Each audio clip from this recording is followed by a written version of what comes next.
We are live now. You We're you live. can start. Okay. Hello. I want to show everybody what I'm doing today. And we're going to start by looking at this little guy, little baby elephant. And I'm going to ask you to type in where you're from and what do you call a baby elephant. In the meantime, I'll tell you that this is none other than Libby Christensen. I'm in Alabama, but I was born in Tennessee. I was born in Illinois. I grew up in Tennessee. I've lived in Wyoming. I've lived in North Dakota. I've lived in Montana. And I was in Europe for 3 years. And then I came back to the South here, and we ended up settling here in Alabama. And I know that now we have almost 10,000 quilters from all over the world in this Facebook quilt group, which makes me really thrilled to know that quilting is something really all over the world. Has everybody guessed what a baby elephant is called yet? Okay, I bet some of you thought you had the right answer, but I bet you didn't. I'd say a baby elephant is cute. He's really cute. So that's my answer, except this particular one is called not just cute and not a calf. This baby elephant is called a Baby Bargello-phant. Now, what is Bargello? It is a quilt technique borrowed from needlework. And you'll notice if you look at the background here, you'll notice how we've got these diagonal lines. Those diagonal lines that come across here, these diagonal lines are the Bargello part, which I have in the background for the top 3 and the bottom 2, but also they're worked into the middle of the elephant as well. What I want to show you is a typical Bargello quilt. This is on my website. This one I called Mulberry Fields Forever. Thank you, Beatles. And this is more typical of what you'll see because they'll go down and then maybe go across for a while and then go back up and down and up. Bargello is that kind of wavy look. And if you look closely, you'll also see that some of these are not the same width. Now, mine are all the same width for this particular quilt because I was keeping it extremely basic. But in most Bargello quilts, they'll make some that are very narrow strips, and then they'll make some wide strips. But it's the way of putting these together makes it look like the Bargello needlework that's called Bargello, and that's where it gets its name. So this is a Bargello-phant because it's got the same diagonal work, and that's really easy to do. My screen just went dark. Does that mean something? Okay. Now, as we work on this, I want to tell you why this particular elephant is red. Well, first of all, is it out of battery? It wasn't. Okay. It's black. I saw these. Can you hear me, Ricardo? I'm sorry. It just the Yes, I can hear oh, you. I'm sorry. I think for some reason my phone just sort of went out. It But the froze for a reason, minute. It froze for a second, but all is good.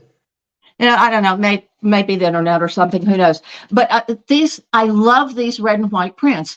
These are in a print bundle of 5/5. Now, they won't be the absolute exact same ones. I think they change them sometimes. But right now they're on sale. I think they're about half price. So this is a really good time to get some to play with. They're wonderful because you get a bunch of different prints that all go together, all are coordinated.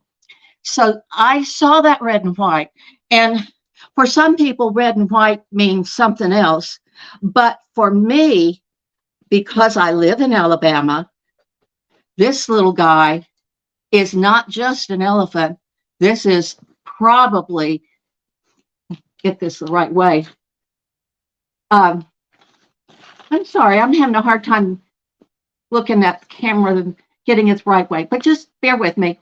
This little guy is probably the University of Alabama elephant, because if you follow any college football, University of Alabama has the Roll Tide, and they have the elephant, and they have the Crimson Tide, and all that sort of thing. So when I see red and white, that's what I see. Not that I'm a big football fan, but everybody around here is. So I just, let you know that's sort of where it came from. However, you're not stuck on red and white. I love it. They've got a lot of it on the fabrichut.com right now, but there are also other colors. And, you could do anything. In fact, I was kind of thinking about this. Let me put this guy up and out of my way while I'm talking. I was thinking, wouldn't this be really cute done in pink and yellow? In other words, maybe some of these kind of colors. This was my Bundle of Blossoms quilt, or for baby girl. How about this? I mean, these blossoms, that would be really cute in the background. Pink blossoms and a pink elephant. I think a pink elephant might be a drink, but we won't tell anybody that. Now, when you're doing this elephant, you want to do this Bargello work, there's a method you follow that makes it super, super easy. And I'm going to go over to the pad. I have got my iron set up so that I can iron on the wool pad. Ricardo has these available usually. And it's really nice. Now, I happen to have an ironing board set up, but I'm using the pad because it's out front and center, and I also wanted to show it to you. This is one of these wonderful new wool pads, and it's 100% wool, so that what happens is when you iron on it, it kind of sucks up that heat and sends it right back into the fabric, so that when you're ironing, you're getting a really, really good press. And I know that when these come out, these fat fibs are, at least mine come folded, unless you're buying a bigger group, they come folded, and it's a little hard to get out these the press lines. But one of the things you can do is use this wool pad. It does help. And the other thing you can do is spray. If you've got an iron that has some spray, you can get that spray and then switch it over and steam it. And between the spray and steam, you get most of those out. I also have found that you can just really, really wet down those fold lines. You could even dampen it in the sink a little bit and then iron it while it's damp, and those will come right out. But I just wanted you to see that it really is a nice thing. And when you're sewing, sometimes you don't have room for a whole ironing board. So having something like this at your right hand or left hand, I put it in my left hand just so you could see it better, but I would normally put it in my right hand. And, just for ironing those seams, it's a really nice thing. So I actually have one on my ironing board, but I also have this one here. Now, if you don't have a really good spray on your iron, it's okay, because you can get a sprayer. I used to have one that looked like a dinosaur. It was really cute, but it finally gave up the ghost. And so now I think the bones are somewhere in the earth. But it was, oh gosh, it was so cute. But you can get a sprayer, or you could get an old-fashioned sprinkler, or you can use a damp cloth and get it damp that way, whatever you want to do. But you want to get these nice and pressed out. I'm not doing the whole thing because I'm not going to use this whole thing. Oh, and by the way, if anybody's curious about this iron, it's by Panasonic. It's a new one that is being shown in a lot of quilt stores. It has um, it has a point on both ends. It doesn't turn off for a while, so it gives you some time to go back and forth. And it really has some good steam. I like it a lot, but it's a little pricey. So it's just something you might want to keep your eye out for. Mother's Day's coming. At least in America, it's coming. I don't know about the rest of the world. Now, if you look at what I was doing, I could have gotten a better press just doing one at a time, but I didn't want to take the time to show you that I am actually got 5 fat fifths all put together because I need 5 done twice for this particular pattern. I made it that way on purpose. If I have 5 and it'll go across, I can do 10 across. It works out beautifully. So it's easy to set these all up, get them as close as possible to being lined up, but we all know nothing is exact. You can see in the edge here that some of the edges are not quite exactly the same. I mean, I'm sorry, it's a human thing. We do not have perfection yet. Well, some of us may, but not me.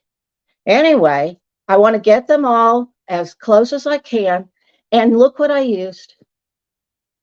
These little Wonder Clips. Again, Ricardo carries the Wonder Clips. I'm finding more and more uses for them. And I found for lining these up, it worked really well. I could kind of get that as close as I could. Now, I am going to now get out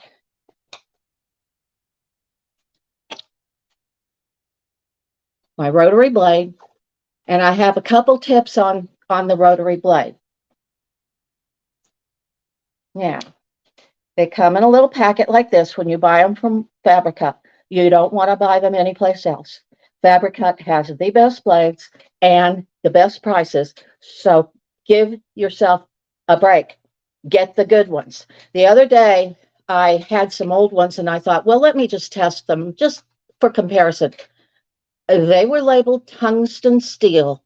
Oh my gosh, stay away from them. If they say tungsten steel, stay away from them. It was dull within just the first few cuts. I couldn't believe it because I've been spoiled by these better ones. Now, I just wanted to show you a little bit. They come like this, and I don't know how well you can see this, but can you see the oil on there? That's okay. That's what they do to keep blades from getting rusty. It's what they do with knife blades. They put oil on them. So know that that is perfectly natural. You didn't get bad blades. Now, what I want to show you is something that I did. What am I doing? Here, I've got it right on my arm. Is when I'm getting out a blade, of course, you want to be very careful because they're very, very sharp, obviously. And sometimes they stick together. What I wanted to show you is something I found one time when I had 2. In fact, mine stuck together so much that when I put them in, I accidentally put 2 in at a time, and it wasn't cutting right, and I couldn't figure it out. Finally, I took it out and examined. I had 2 blades in. And I thought, well, how do I get, and I couldn't slip them. I mean, usually I can just slip them out. They were stuck. So what I did is I took a pin, and I was able to actually get under the edge. And by getting under the edge, I could pull out 1 blade. So that's something you don't need it all the time, but once in a while, that might be a good thing to remember that you can do. Leave the rest of them in and leave them nice and oiled, and they'll be fine. Now I've got an oily blade. So I've got here an old towel, and it's going dark again. The screen, I'm sorry, it seems to be a technical problem on my end. Please do not blame Ricardo for this one. Now, here we are, we're back. Okay, I have 1 blade, and I'm getting the oil off. Now, the next thing you probably ought to do before you do anything else is put that blade in and run it a few times just to make sure. Now, one thing is the Fabric Cut always gives you a rotary cutter when you buy a bunch of them, but I like this kind that comes off really quickly, easily. And I keep the old blades, and I've got to tell you, this is funny. I don't know if you can read that, but it says old. I actually write on them with a magic marker type thing, and that way I actually had this in because the other day I was cutting some paper, and I don't want to use a good blade for cutting paper, but I did need it, so that was good. Anyway, I put my new blade in, and I just wanted to say, you know, when you start a project, it's always a good idea to start with a new blade. I need a place now to cut. I've got a little place in front of me. Let me just pull this out. Take me just a minute. Just because I want to get any oil off, I'm just going to run a few cuts in the edge of this. And now that should be fine. Okay, now I can use this later for display because I've got some things to display on there. All right, now I'm going to go around the other side of the table to do the cutting.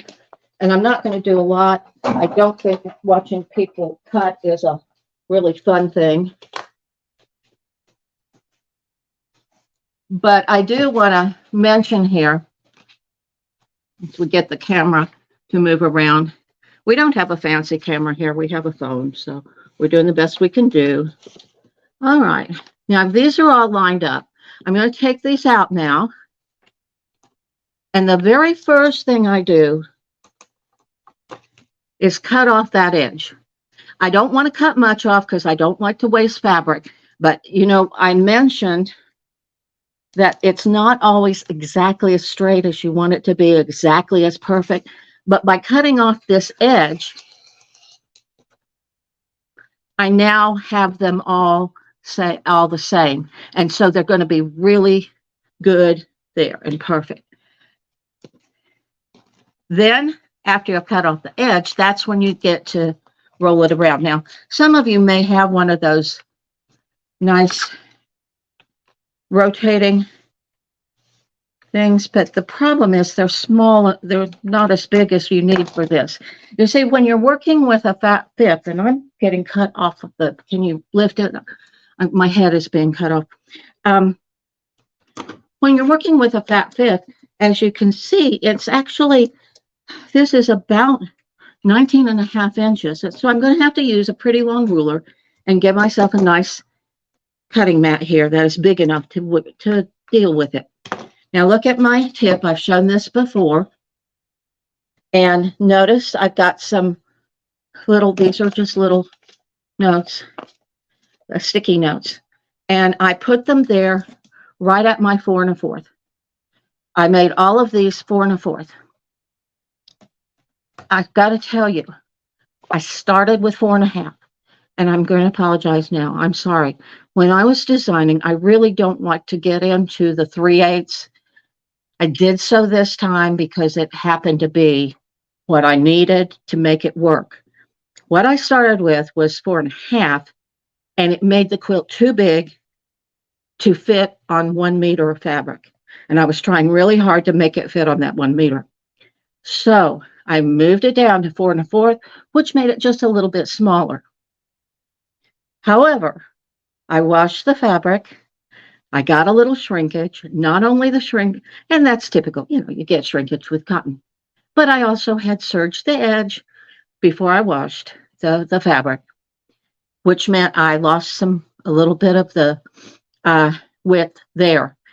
And when I got it done, or when I did my measurements, it was just barely working. Oh no. After I got a tiny bit of shrinkage, and then I put it on the quilting machine, and it came right to the edge, and I thought, okay, I'm going to make it. Nope, didn't make it. What happened is that when you quilt, it puffs, and it had actually puffed up just enough so that I was off by 1.5 inches or so. I said, this is not going to work. Actually, it wasn't even 1.5 inches. It was off about 3/4 of an inch. So I went to plan B. In plan B, I still used the 4 1/4. I didn't try to go down again. But what I did do is I cut 3/4 of an inch all the way around. By doing that, that cut it down just enough that it was going to fit on the meter. Now, when I say a meter of fabric, let me tell you, I used every bit of it. It's 63 inches wide when you buy from thefabric.com. But by the time I cut out the backing and I cut out the edges, so I've done my binding of the same, and I cut out my elephant, what has happened is this is what I have left. So if that makes you squeamish, get a meter and a half or yard and a half, they call it, but it's actually part of that. So do be careful. I mean, this is one time where you measure twice and cut once, maybe measure 3 or 4 times and cut once if you want to keep it low. Now, let me tell you why I washed it. I wasn't worried about the shrinkage. As I say, that happens with all cottons. They're going to shrink a little. What I was worried about was the color. This is bright. And a lot of times when you have a bright cotton, it's going to fade. It's going to lose some color. I did not want this to turn pink. You know that happens. So I thought, well, let me try. And I put it in with a fabric guard thing to check. No problem at all. No problem. These fabrics did not fade. So I'm thrilled to death. I wouldn't worry about shrinkage. If you are, one thing you can do is you can dampen them a little and give them a really good steam press. That alone will actually get some of the shrinkage out. So don't worry about that. Just go ahead and use them out of the box. They're fine, or out of the mail. Now, I am using here another group because I was out of by the time I used this and I've used that I have this one made and then I had this one for demo. I'm sorry, I'm out.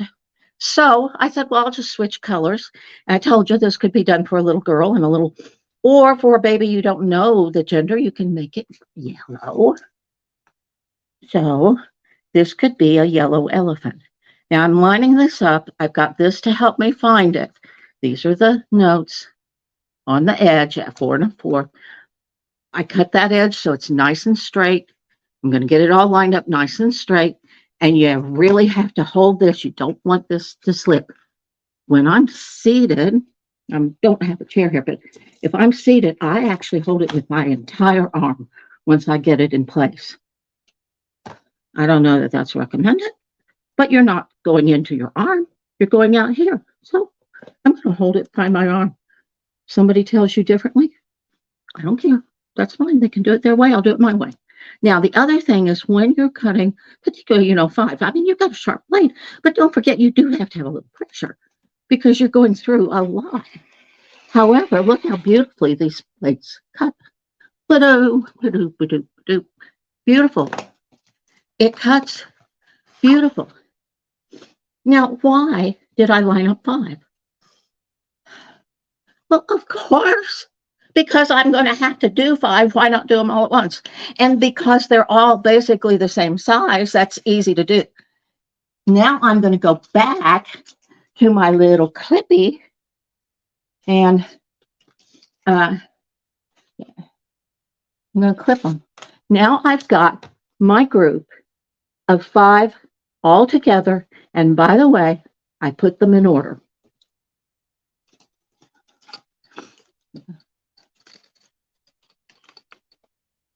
Now, you may not have the same ones as I do,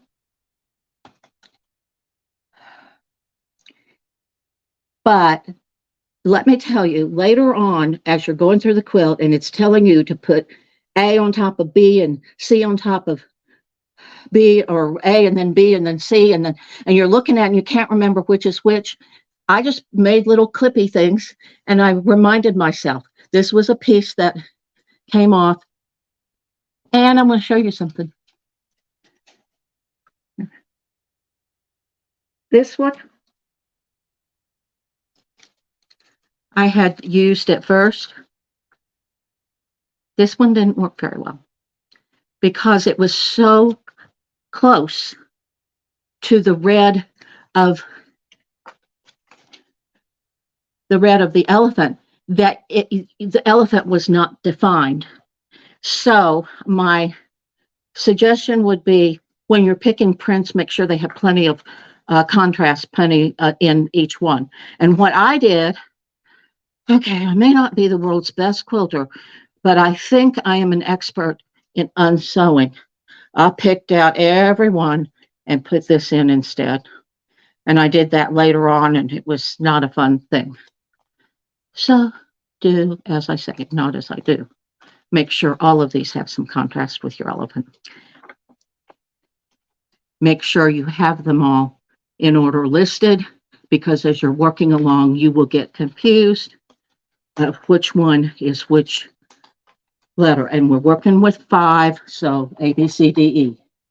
And I just have this around so that when I'm sorry, that was me. Sorry, you're cutting my head off.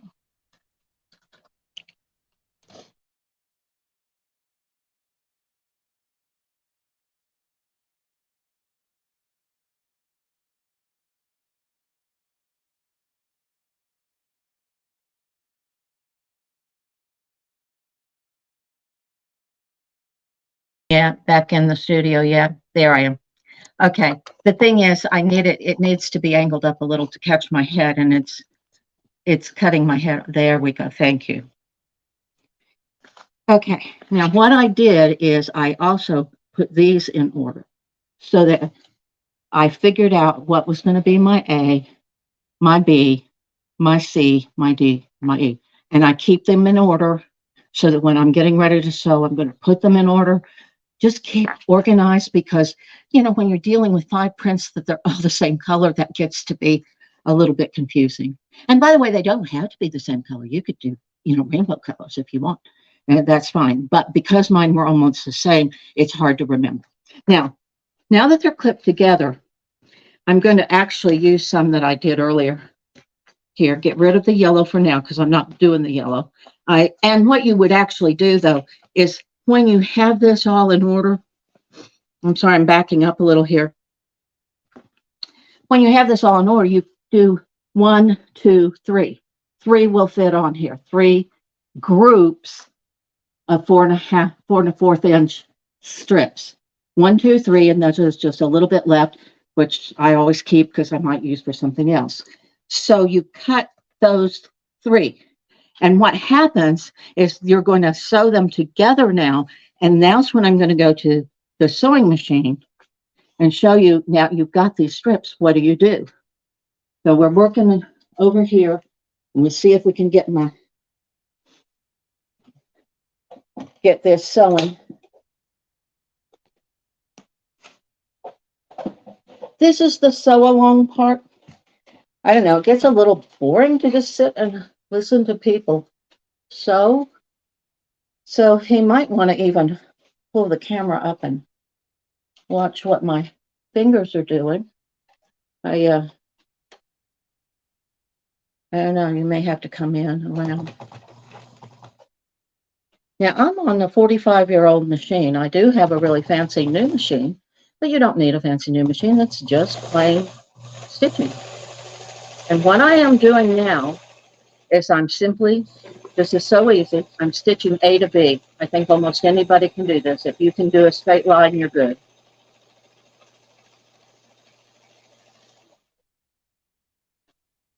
Oop. This probably needs a little bit of tension adjustment. So I said, I'm used to my fancier machine, but it's okay. We'll make this work. Here's another tip for you. I actually got this tip from Kathy Quilts. She puts her scissors around her neck with a piece of yarn or something. I do mine on elastic. That way, if they need to stretch a little farther when I'm on the quilt machine, it does. And I just tie it around scissors, but I very, very purposely got these scissors. As you can see, these are not sharp point. They're Fiskars, so they're sharp, but they're just not got a point. That way it doesn't, you know, poke into me. Now, what I've simply done here is I happen to know this very well because I've done this a lot. Here we go. Here's my A here, my B here, 1/4 inch seams, just like you would normally do. I'm not going to sit and press them, and there's a reason for that. Normally, if I were quilting, I like to kind of press my seams, or at least after doing a bunch of them.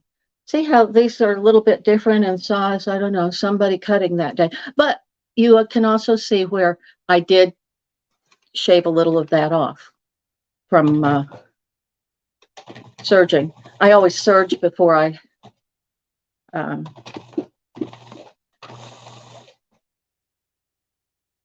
put anything in the wash machine, but from now on, I will not wash these. Hello, nice fabric. Oh, and by the way, I did put them in the dryer. Came out so nice. Most of these, the stripe one wrinkled up a little bit, but the others really came out well.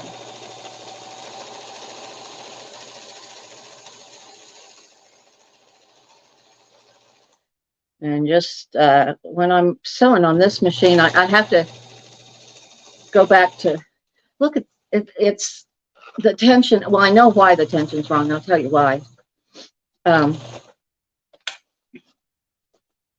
But I'm used to one that cuts for me, and I'm used to one that back stitches. You don't need to back stitch for this because you're going to cut it anyway.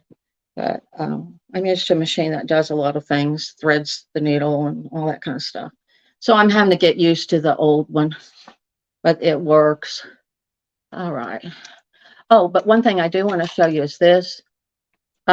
Most machines these days have a quilting foot. I don't know if you can see it. You probably already know about this, but it's just a little bitty foot with, and that's an exact 1/4 inch. So you just line it up along the edge, and gosh, that was one of the best things they ever did for quilters, is come up with this 1/4 inch quilting foot. And almost every sewing machine has them. I actually use it. I leave it on the machine most of the time, and I only change when I need something very special. I normally don't pull from the back, but I'm just making sure that that tension is not. I know why. Again, my other machine, I could adjust it, but this one I'm not going to try right now. One more. Just bear with me. One more. You see how quick this can be. Is, it doesn't take very long to stitch these up. And what you would actually do is 2 sets of these. You start with 5 strips, but on your 5, that 5th, you can get 3 across. So you actually end up getting 15 very, very quickly. And now I might cry. You all, that's okay. You know why? I'm using cotton thread, and I'm not in love with cotton thread. I do know that most quilters use it, but I can't see that it really makes that much difference. I actually like polyester or polyester core or polyester wrap because it's a little stronger and it doesn't break on me as easily. Cotton has a tendency to get brittle, and once it gets brittle, it's going to break.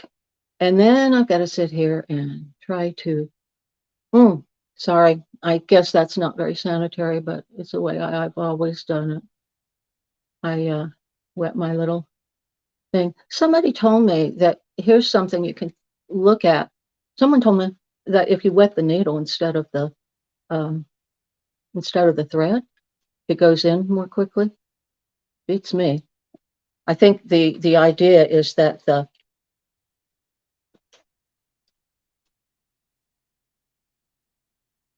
I'm sorry, I have to get this sewn, so just bear with me here. I think maybe the idea is that it's that surface tension or something of the water helps do it. If I'd had a bigger needle. I know I'm not the only one here with old eyes. And I know that this is very boring to look at, but I have got to get this needle threaded. There we go. Now, let me tell you why I'm having a little tension problem. It's because I'm trying a new experiment and it worked on my other machine really well. I'm not sure it's the best thing here. My experiment, I am using buttonhole thread, not buttonhole. I'm sorry, not buttonhole thread. Embroidery bobbin thread, not button, bobbin thread.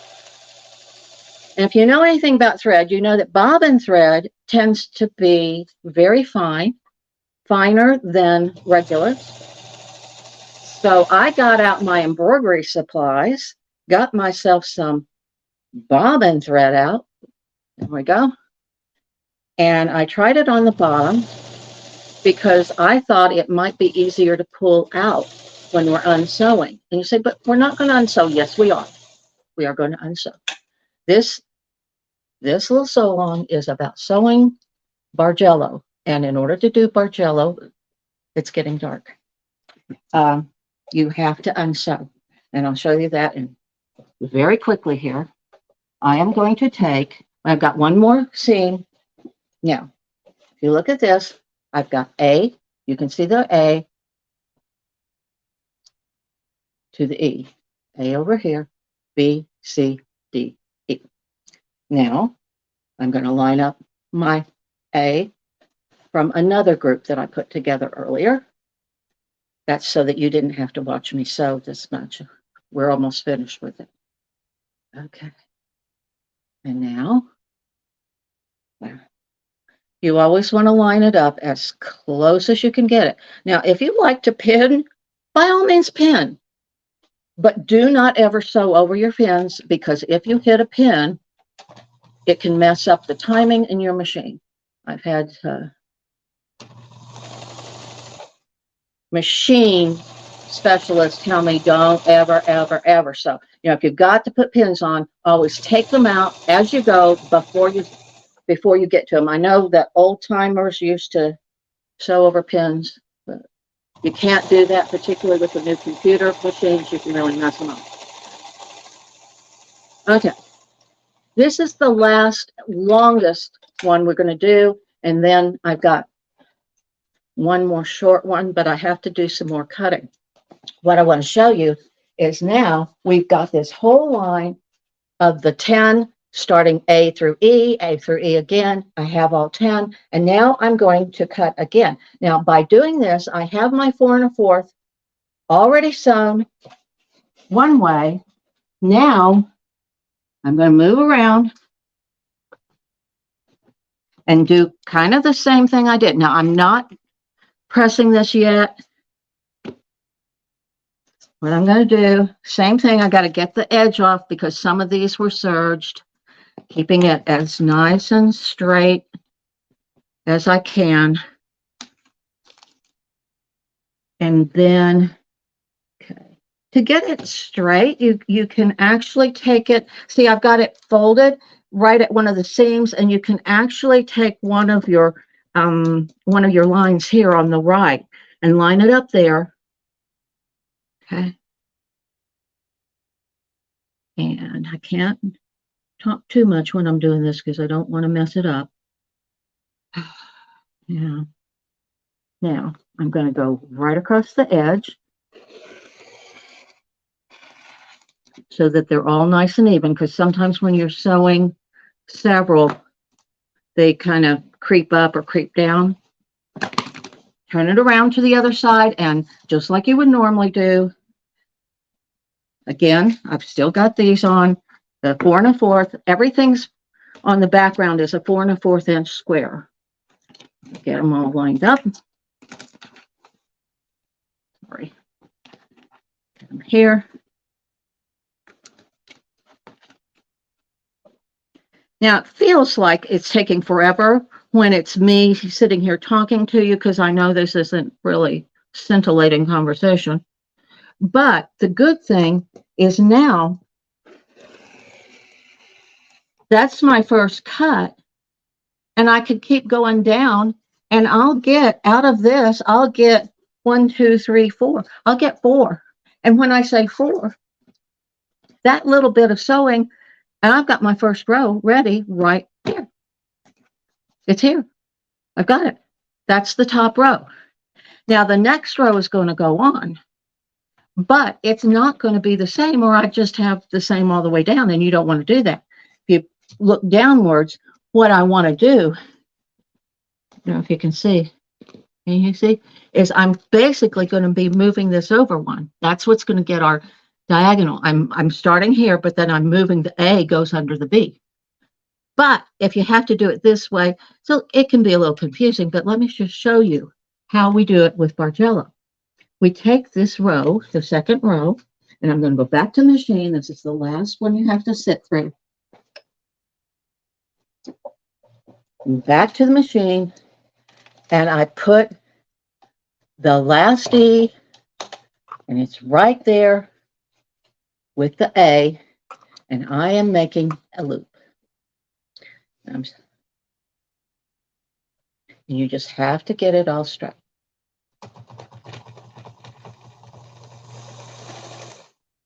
And here you can backstitch if you want to, because now, okay. Now, almost done. And now I have a loop. I know what my A looks like, so I know where I'm going. And I have, see, this same group in a loop, loop in a loop. And that is how you do a Bargello. Say, wait, I can't sew a loop. No, what you're going to do is I just sewed an A and an E together. This is my A, this is my E. And what I'm going to do is I'm going to take out one over. Now, what it tells you that in the directions. I tell you exactly which ones to pick in the directions. So I know my A is going to go over. So what's going to happen is this E is now going to be my starter. So wait a minute. If this, wait a minute, is that my E? Is this my, this is why you really need to have this noted. Got an A. This was where I was starting before, but now I'm basically adding this one on. So it's between these two that I'm going to pick out. And that's why it's unsewing. Now, when you're unsewing, I just want you to be aware that there are a lot of possible things you can use here.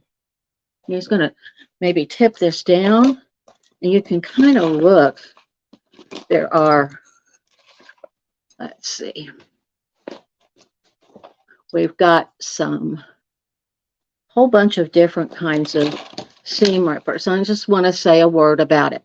Now, if you are the kind, let's see, who likes to do this, and you kind of, you kind of do this, and then you want to slip, then this kind that's flat, and it's really flat, I guess you can go in sort of from the outside and go in and go down there. I don't like that. You can do it if you want to. And there are a bunch of them. I've got a couple of them that are like that. But I do want you to really look at the difference between these two, because this is something a lot of people don't know. They have a seam ripper, then they've had it for years, and they just use it. Well, first of all, there are two places to look on a seam ripper to know about. One is inside, because that inside is where it actually cuts. That cutter needs to be sharp. I got some one time where that wasn't very sharp, and I'd have to tug at the thread, and I said, this is no good. The other place is the end, because this end, right, this little end, let's see if we can show you the difference. You can actually see the size. Look at the end of the red one. It is really thick compared with the little blue one.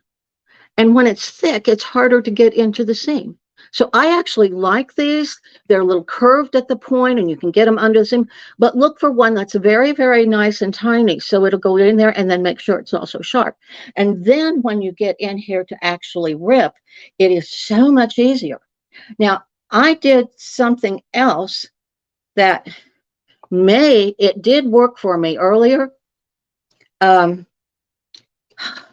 went to all the trouble of putting it in this machine, and then I realized I'm not using, this is one I did earlier. But I found that when I put bobbin thread in, it was much easier to sort of grab it and pull it out. This is not bobbin thread. And what's happening is that the cotton thread is sort of tugging. And I can't pull it very much. I can pull it a little bit and then cut in to it and do another one and, pull it. But I found that when I used bobbin thread, it was much easier to get in there. And actually, I just trim it, clip it a couple places and then pull, and the whole bobbin thread would come out. So that's something you might want to play with. I've never seen that tip before, but I used it and I found that it was helpful. Not helpful at the moment when this one was all done with regular thread. So I'm just going to sort of pick it. Now, I'm sorry. Hello. Okay. Unsewing is part of sewing. You never get everything perfect all the time. You do have to take it out. The really good thing, though, and this is something really, is that it's going to happen to all of us. We're all going to have to unstitch some things, and you just relax. Now, there is a t-shirt you can get that you may want to look for on the internet that says, if you see me with a seam ripper in hand, now is not the time, because it always makes us mad. We don't want to. But in this case, don't get mad, get glad, because what has happened by stitching it up in a loop and then unstitching that one, I now have the next one ready to go. And now, whoops, but you got to start with the A. So you've got to always pay attention. And what is going to happen is, if you can push this down, you're going to see, here's my A. Now my A has moved over one. And I've got this whole thing ready to go. And all I'm going to have to do is sew it. And I've got the first 2 rows ready. Do that again with this loop. Unstitch it at the correct place. Again, the correct place is where I tell you to do it in the directions. In this case, it would be here. And notice now we've got this beautiful diagonal line going. I don't know if you can see it. It needs to be angled a little bit more and up toward this way. Okay. Or you can see it here. There's another possibility. You can see this angle going down one of the checks, one of the little triangles, and that's it. That is Bargello piecing. Obviously, if you're doing something a little bit more like this, you're going to do some up, some down. But again, the pattern will tell you how many up to go and how wide to make it. But that's it as far as Bargello. It's actually very easy. And we do those for the bottom 2 as well. But now let's go around and actually look just a little bit at the elephant itself. And when you first look at him, seems a little complex, It's a little bit, well, maybe back up some, I don't know. And you can see that the elephant, you look at it, it's like, oh gosh, that's a lot of fancy. No, it's not. It's not fancy piecing. It's very, very, very easy. This is basic quilting. And in my pattern, I tell you exactly what to put on each column. Notice here, I've got a column. Look how easy this is. I tell you which one to start with on the bottom, then the next one, the next one, next one. As long as you know which one we're talking about, we're good. Okay, that's done. The next one has 4 squares. Boom, boom, boom, boom, we're done. Now is when we get into the smaller squares that help make the design. Well, obviously, when you've got it like this, when you've got something of this nature, you're going to actually take the little pieces and put them together first. Then you're going to put this other piece, and now what do we have? That is a square. So that square goes right on top. And again, I tell you which pieces to put where, so that's easy. The next one is even faster. This is a leg. This one has the back leg, which you're only seeing a little part of. So it's skinny with a little thing on the bottom to give it a little dimension. I don't have 3-dimension in this quilt, but I have 2-dimension that is sort of 3-dimensional. Okay, here's the other leg then goes on it. And now you've got one piece, second piece, done. You actually end up doing 2 of these because he's got legs in the front and legs in the back. So that particular one is very simple. It's very simple. Now this one is the only one that's double. So what do we have here? Double together, double together. What do you have when you have like the, you have a 4-piece. If you've done any quilting, you've probably done a 4-piece. It's very easy. Then I put this across the top. And then I've got this little guy. This is what I call the elephant's blanket. I just thought it was so cute. I had the strawberries, so I did the strawberries. That was part of the bundle. So I gave him a strawberry blanket. But it occurred to me, if you did a white blanket, I don't think I'd do red because it wouldn't show up. But if you did a plain white blanket here, you could embroider a baby's name, maybe birth weight, date, birth date, something like that. What I would do in a case like that is I'd go ahead and take the fat fifth and put this in the embroidery machine, embroider it first, and then cut out it's an 8-inch square. So I think it makes it easier, but I would do that if I were doing this for a gift. The next one is just like the first 2 legs. These are the other 2 legs. And then we start getting into the elephant's head. And this one has a couple, and then it's got 2 that are side by side. And these are really easy. This is where you're getting the 2 3/8. I'm sorry, but when you take 4 1/4, and what you're doing is you're making a 3 3/4 when it's finished, and then you have to add your 4th in anyway. It ends up 2 3/8, and I apologize about that. I don't usually do that, but it's all right because quilting rulers, no matter what you have, will have the 1/8 inch marked on them. So it's really not that hard to cut a 2 3/8 inch. It's just messy to have to type primarily. Now here's his head. That actually is his ear sticking down here. I have another piece of the ear, but we'll have to do something else with it. I'll show you that. Now,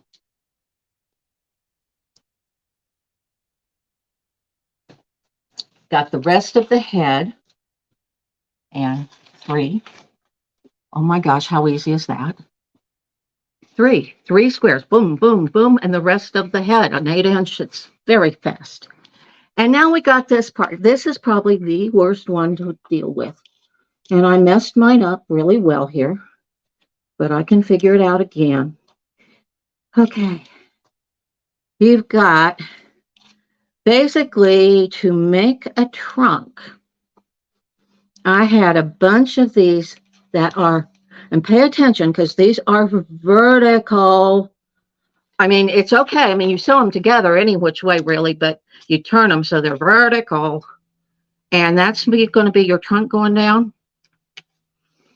Except the top one, I made it a little short so that what'll happen, you've got a head, and then this is a little short to make the top of the trunk.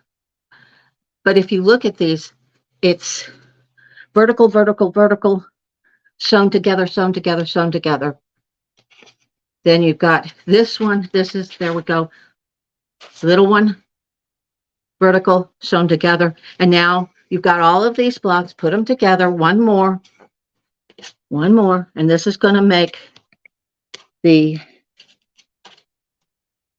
whoops, this one wasn't vertical. I think this one was, oh no, I'm doing this upside down and backwards, people. But anyway, this one makes the little, oh, here it goes. Here it goes. Here it goes. There we go.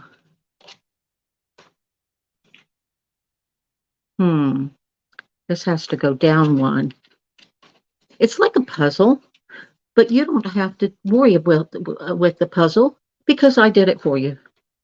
And somehow this is up here. I may have messed these two up a little, but it doesn't really matter. Don't follow this. All right. follow the directions. They're printed. They're printed in color.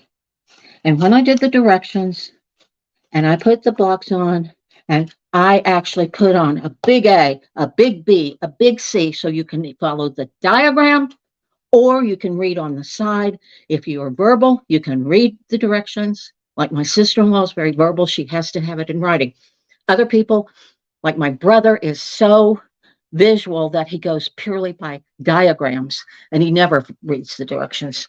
But I wanted to show you this is really just 1, 2, 3, 4, a double one, 5, 6, 7, 8, 9 across, and you're done. And then you do the top just like the bottom, but you only have 2 rows. However,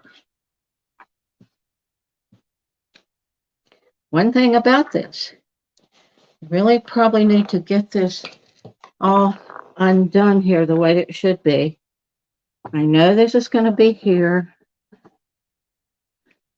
I know this is going to be here. Let me get this. This is important. I'm sorry, but it really is important. I've got to undo this. I'm unsewing again. I told you it's a lot of unsewing. You know, one of these days, I'm going to write a book. I'll be doing it in a couple of years. It's going to be do what I said and not what I did. Do what I say and not what I did. Because sometimes I make mistakes. But let me just say, and sometimes you can rip this a little bit, particularly if you did use cotton thread. It will rip pretty easily. Just don't rip your fabric. Don't get excited. Zen, people, be zen. Zen. All right. Now, the reason I did this is because in order to do this last little part, I've got to do a little bit more on sewing. And I had to have this out because I've got to count 1, 2, 3, 4. You don't have to remember it. It's in the pattern. And now I'm going to go in here and I'm going to unsew it, the 4th one from the bottom, and I'm going to take it out little by little. Bear with me. Okay. Are you tired of the pattern yet? It's really, really not bad. I promise it's not bad. I said I cut it out last night after midnight. Oops, I shouldn't tell you that because it makes me sound like a doofus, which I am. I'm a night person. But it goes up pretty easily. You know, for me, it was a little slower because I was trying to make the pattern as I went. But for you, it's going to be easier because you've got a pattern to follow. By the way, if you haven't been told yet, I don't know, I'm giving you this pattern. This is made very specifically for fat fifths that you get from fabriccut.com that are on sale. This particular pattern is done for 63-inch, the red background, and it's done with the fat fifths, red bundle. May not be exactly the same prints, but it'll be coordinated. Now, what I have done here, what I was picking on, you see how I've taken out, this is number 4, 1, 2, 3, 4, and this is where the other part of the ear goes. I've mentioned that we had another part of the ear left over. It's here. This was the last piece left over. I didn't want to mess this up too much, and I thought it was probably easier to go back and sew it this way. So what we're going to do, we're going to line this up. And this is one place where I do use a pin because I kind of eyeball it and it's never right. But I'm going to line it up where I think it should go here. And then I'm going to check it. Hey, I've got it. Look at that. I got it. I lined it up so that when I sew that seam, I can sew that seam right along there. I can trim this off, and then I'm going to come back in. And this is how right now I'm going to sew the seam with a pin and show you what it looks like.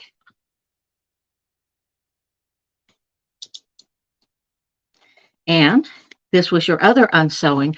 You have to do this. I'm sorry, this is the way I designed it. You have to go back and insert that little piece.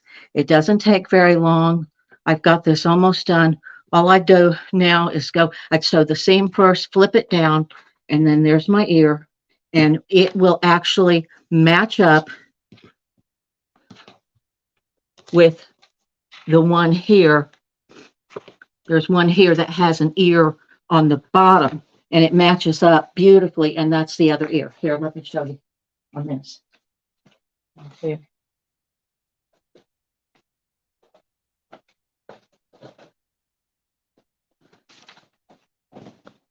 See how that ear sort of sticks up. Now, the other thing I did when I was doing this is I put a little texture in just by my quilting. I'm not the world's best quilter. I've only had a long arm for a couple of years and I'm not great at it. But what I just did on this is once I got this all together, I pretty much just stippled the background with a regular kind of big stipple.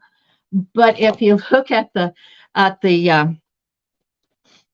over here at the trunk, I actually went back and forth and back and forth. I don't know if it shows very well. Sometimes you have to kind of put it in the light different ways to make it show. But I tried to do that kind of to make it wrinkled. There we go. Make it kind of wrinkled. And I did that too with some of the leg. I sort of made it wrinkle. I did some big loops in here just for some variety. But the one I really love is the eye. I decided where the eye would be, the eye and the ear. And I just sort of started in the middle, went back and forth, kind of made an eye. And then I went loopy around. And I think they could call it a cinnamon bun or something like that. As I said, I'm not the world's most knowledgeable quilter, but I did that. And then I ran around the ear with another big loop. I like to kind of free motion. That's just sort of my style, is to do the free motion. Some of you are very precise and I really admire that. It's just, I'm down here somewhere, just not my style. Now, I think that's really just about all I had. There's not that much to it. The Bargello, I mainly just wanted to show you that you can sew together long strips. And of course, for a big quilt, you may sew the whole length of the strip rather than just a fat fifth. But you can sew together these strips. And then once they're sewn together, when you do that, when you strip it again, this time you've got your row wedding. I love that. And then you have to loop it just to make it move diagonally one way or the other. And it's not hard. You just have to not be afraid of it and just try it if you haven't. And as for the rest of the elephant, as you saw, that was just 9 columns and you're done. Of course, then you have to quilt and then you have to bind, but those are for a different time. But I hope that some of you got a few tips out of this, and I thank you very much for coming. If you enjoyed this and want some more, we have this bundle that's behind me. You see the bundle of flowers back here, and it's going black again. And back over here, I did this hearts quilt. That was another one that I did, and there'll be more coming up. I'm just not sure when, but it's coming up. Thank you so much. If you have questions, just direct them to me in the Facebook, and I'll answer them. I'll be checking. And thank you so much for coming to Alabama and enjoying our Alabama elephant, my Bama baby. Oh, no, my Baby Bargello-phant. Thank you so much. And I hope some of you make this. Free pattern, go get it. You just download it and it's yours. Bye-bye.